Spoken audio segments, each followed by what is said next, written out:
Yon mga insan, ito na naman po tayo sa bara. Oh, puro kanin. Puro kanin yan mga insan, oh. Kita mo yung sebo na yan, naglalabasan. Yan yung nakakabara mga insan.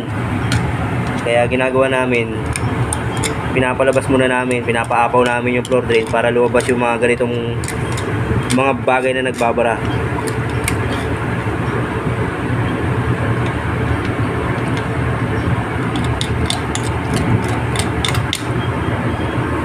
Ang mga insan. Right, ganyan lang yung ginagawa namin mga insan. Tinatakpan lang namin ng basahan para wala siyang singo pagka binuksan, mapipressure. Pressure test natin yan. Kasi pwedeng gamitan ng machine to kasi nakapitrap. Kailangan na ng hose. Ito lang ginagamit namin.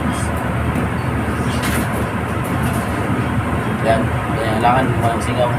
Masikip na masikip dapat yung pagkakalagay. Kalat yung sibo. Yung spaghetti pa.